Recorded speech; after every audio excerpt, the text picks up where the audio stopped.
So let's raise that big question. Are the Bajrang Dal and its affiliates getting a free run at the moment? Are the law enforcement agencies still much too soft on groups like the Bajrang Dal? Is stronger action needed to check hate? Is banning the Bajrang Dal a solution? That's an additional question that I'm going to pose tonight. Joining me now, Dushyant Dave, Senior Advocate of the Supreme Court, Yashovardhan Azad, former IPS officer, Rahul Ishwar is author and a Hindu activist. I appreciate all of you joining me. Dushyant Dave, purely first in legal terms, do you believe that a ban on Bajrang Dal is legally tenable, that you can ban an outfit based on what we've seen, particularly in the last few days, but also over the history of the Bajrang Dal, because attempts have been made to ban them in the past, they've never worked? See, first and foremost, Rajdeep, it is very difficult to pinpoint only on the Bajrang Dal. There are today across the country all kinds of outfits who have decided to take law into their own hands. And they are fringe elements. They just spring up from some nowhere. And, they go, as you have shown on your show just now, they go and disrupt all kinds of functions, all kinds of programs, everything at their will. For example, cow vigilantes. This attacks on so-called love jihad. People have taken upon themselves now stopping a Muslim boy, being with a Hindu girl and attacking the family.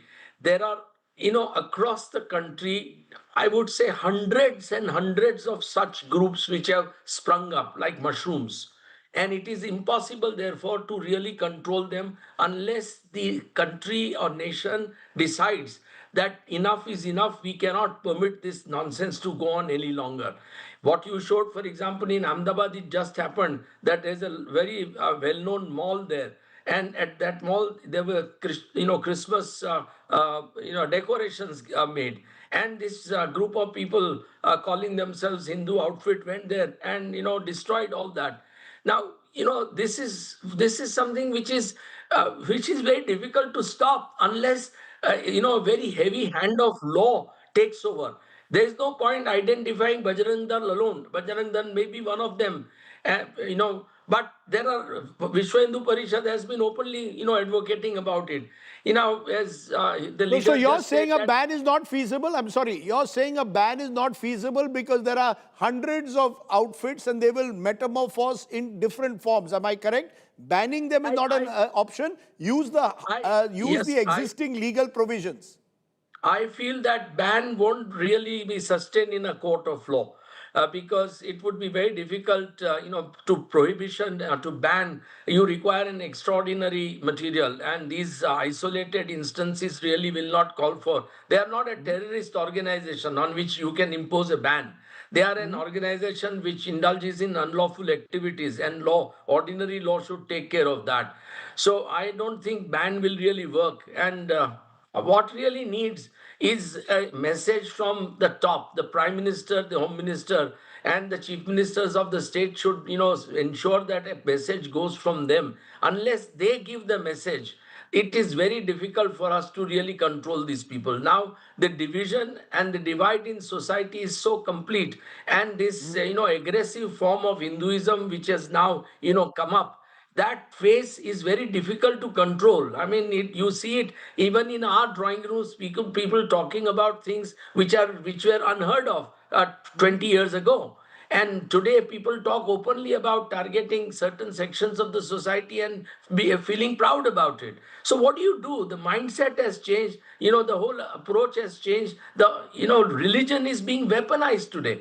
So, what do Right. you do about it? Unless people at the top and the religious leaders, the civic society leaders, the other leaders, spiritual So leaders, and political leaders all should come out and do something together. you're calling it a leadership challenge. You're saying people at the top have to speak out and speak out strongly. I'll come back to you in a moment.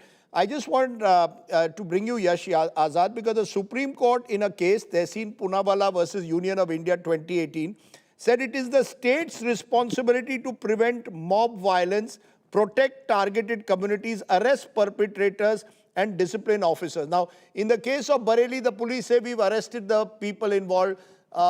today when swords were being distributed by Hindu Rakshak Dal, the police says we have acted against them. Do you believe the police acts strongly enough, puts the right provisions of the law so that there is exemplary punishment, or is a kid glove treatment given to these vigilante groups? Whenever you have incidents of this kind, it's a simple failure of law enforcement.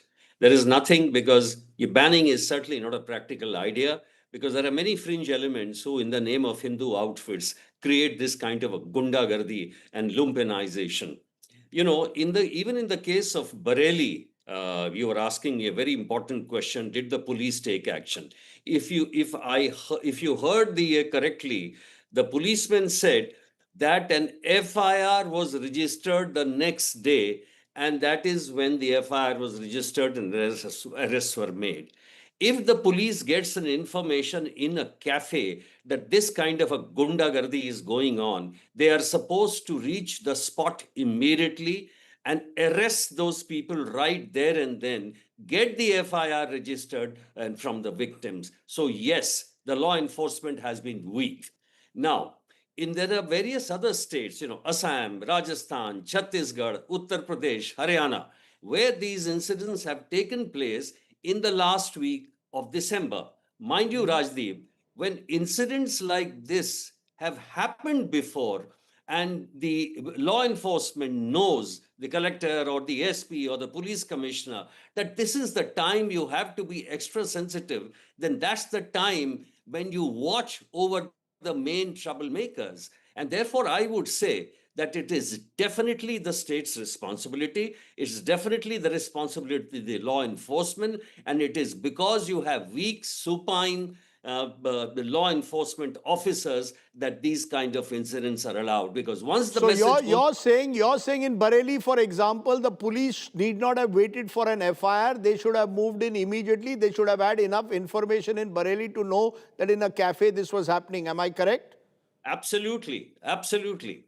And they should have gone immediately, and they should have arrested those people. And if there was no FIR, book them under 151. Because this kind of a serious law and order situation, no gundas should be allowed to create, whether it's a Bajrang Dal or whatever name they carry. And therefore, it's absolutely the responsibility of the law enforcement officers who are weak and supine. Okay, I know this is from a former IPS officer. We'll come to the police, what the police can do, apart from, of course, acting after an FIR is filed. But Rahul Ishwar, what is interesting, what I find interesting, and I'll get my producer to put the instances of targeted attacks. You're seeing some of them at the bottom of the screen. Almost all of them are in north and central India. This doesn't seem to happen in southern India. It's largely Odisha or BJP-ruled states. This is not happening in the south, which leads many to believe that the Bajrang Dal believes it has got the impunity now because political Hindutva has grown in north and central India. So they believe that we have political patronage here. How do you respond? The south does not see the kind of incidents involving the Bajrang Dal that we see in the north and central part of this country. That's it, sir. Two submissions. As you know, I am a Hindu right-wing activist fighting for Hindu temple causes for the past 20 years. As a practicing proud Hindu, I would like to start by apologizing to our Christian and Muslim brothers for, they have felt bad, they have wounded, and there is a sense of insecurity that many people have. I empathize, I accept, and I respect that. Second, there is a deeper issue at work. Unless we address that, mere banning or anything won't suffice. The reason is Hindu community, because of so many things, including WhatsApp universities, have been injected with an idea that our population is declining in a very fast rate, our girls are being stolen. We all know that these are not facts, but unfortunately, such propaganda has taken root, mainly because of so many socio-cultural issues. Even in Kerala, one instance happened where one right-wing or ultra-right-wing related person was arrested for attacking Christmas carol. Now, what is the solution? The solution is Gandhiji and Vivekananda. See, it is beyond a political problem. It is a spiritual problem. For example, one of the best Christmas celebration in India happens on December 24th, Vivekananda's Belur Mutt, where Hindu saints in saffron do Arati of Jesus Christ and Mother Mary. Unless we point this out and teach, we will never be able to solve problems.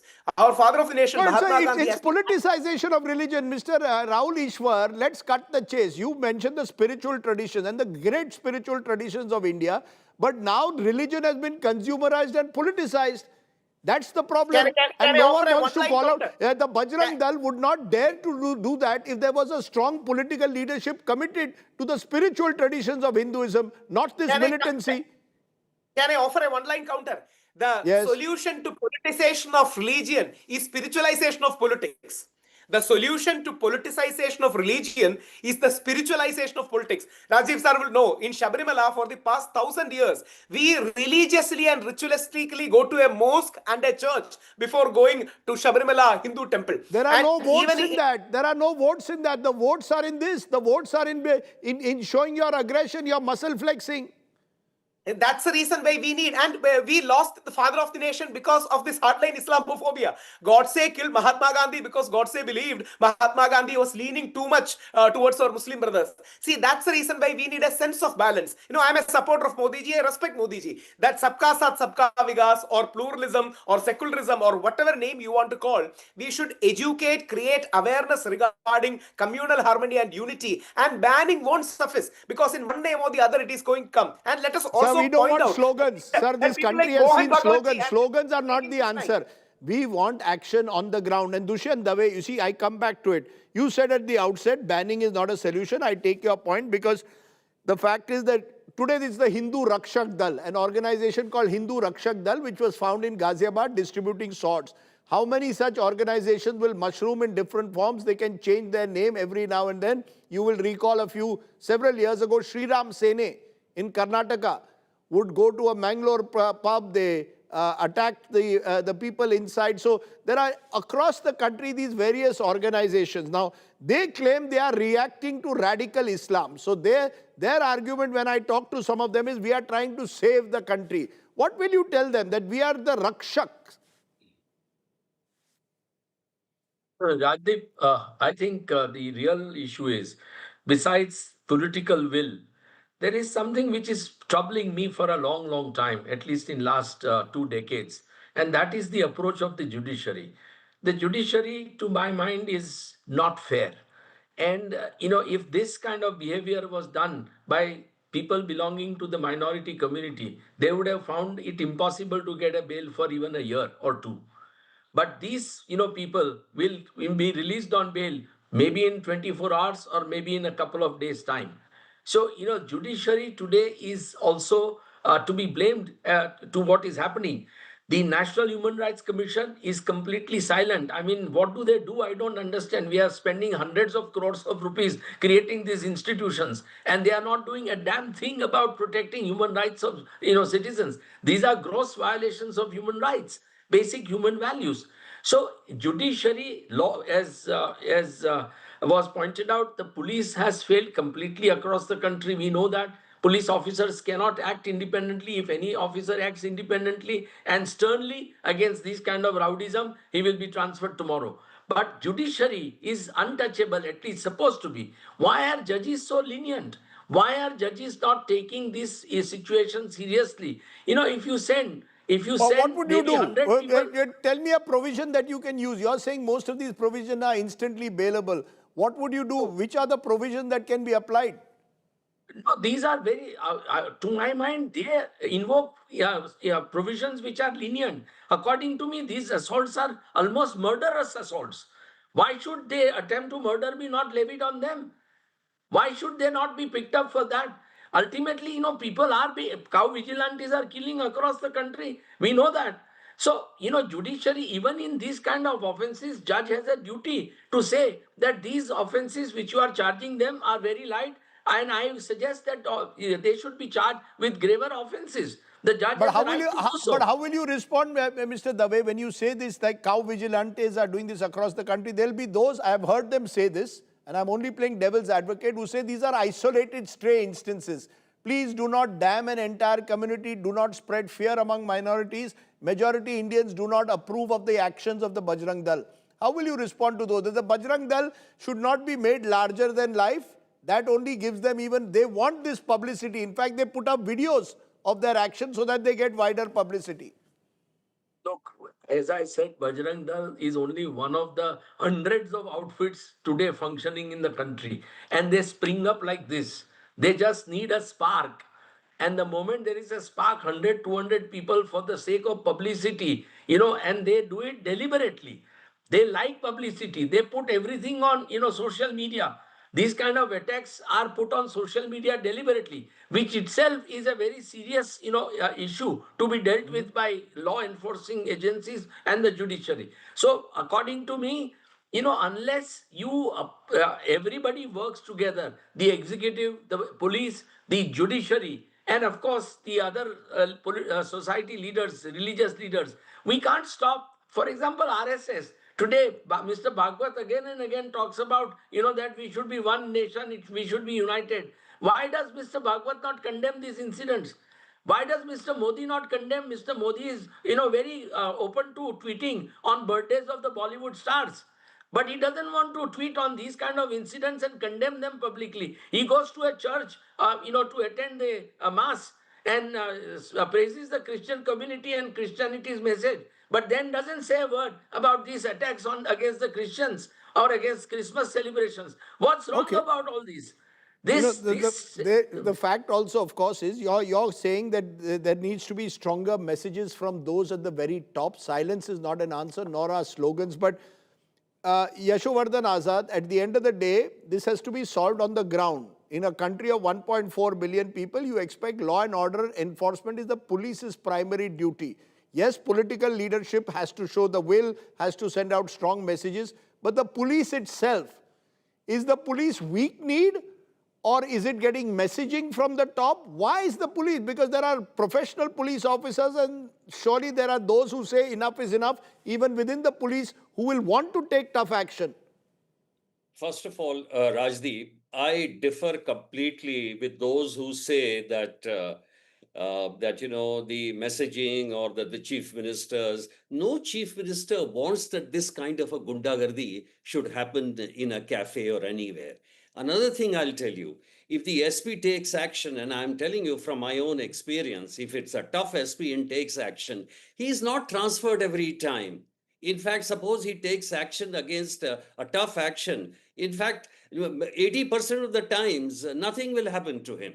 There are odd few cases where this thing happens. So it is a weak enforcement of law.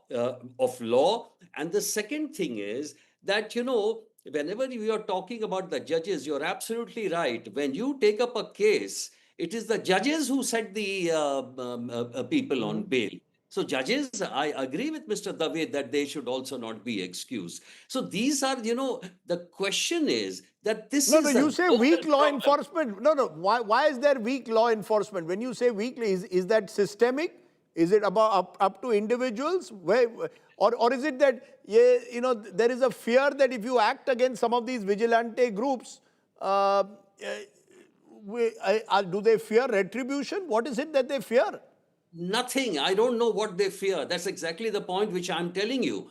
But if the selection and the posting of Thanedars and the SPs are done on different considerations than merit, then this is what happens. If you have a supine leadership, whether at the level of a chief secretary or a DGP or a SP or a collector, this is exactly what you face. And why they are posted like that is also very well known because of political considerations. What I'm saying is, if the SP takes a straight and square action, the chief minister or the home minister doesn't tell him, कि भाई इसको बंद मत करो, इसको मत ये करो. So you're saying it is for the officers on the ground to send out the firm message above all else. Rahul Ishwar, I come back to it. You are speaking about the spiritual traditions of Hinduism. Isn't all of this bringing disgrace to Hinduism? I mean, the Bajrang Dal surely needs to be called out by those who claim to be spiritual Hindus. They also stay silent. They need to say that this militancy has no place in Hindutva. Why don't they say it? What are they scared of? Rajesh sir, we should remember how Mahatma Gandhi engaged with RSS. He went to the Varda camp again in 1947. He positively appreciated the Sangh for the positive Hindu things that they have done. That point of time, untouchability was an issue. And Gandhiji was honest in saying that we should have Hindu-Muslim unity. We need such honesty. I would use pluralism instead of secularism, for differentiating it. We should not toe a Nehruvian secularist line. We should have active social awareness. Why education don't sessions why for don't pluralism Hindu and spiritual harmony. leaders call out the violence? Why don't all these leaders, why don't they call out the violence? The Shankaracharyas, the various people who are seen as the symbols, ambassadors of Hinduism, why don't they call out the violence? What are they scared of? People like Sri Ravishankarji or Sadhguru have time and again, or Mata Amritanandamayi Devi has time and again spoken the importance of harmony. See, hate is a social phenomenon. In order to defeat hate, we need more harmony. We need more inclusion. We need to convince our ultra-right-wing I haven't brothers heard any of that these gurus calling out the Bajrang Dal. I haven't heard them. Sorry, I haven't heard them. You must have heard them. I haven't heard them calling out them by name. They have to be named and shamed. I mean, rather, we should cleanse them and get them back from hate. That was the Gandhian method, where he engaged with them and point out that Hindu-Muslim unity is needed and hatred is not there. See, this is a social issue and we have to address it socially. A community issue and we have to address it community. I agree with you. More and more Hindu leaders should come out and say hate is not the way. We need more inclusion and social awareness is the way ahead, not the strong law of the hand. Of course, they should work. Like Okay, I'll leave it there. I'll leave it there. I'll leave it there. I've heard various points of view. I appreciate my guest joining us. It's time for my take. For all the muscle flexing it does, the Bajrang Dal is in reality a bunch of cowards. Cowards, C-O-W-A-R-D-S, who often target the weak and helpless. The Bajrang Dal isn't going to join the country's fight against cross-border terrorism. That the army will do. But what will the Bajrang Dal do? Terrorize common, ordinary people who hold contrarian religious beliefs. That's their only crime.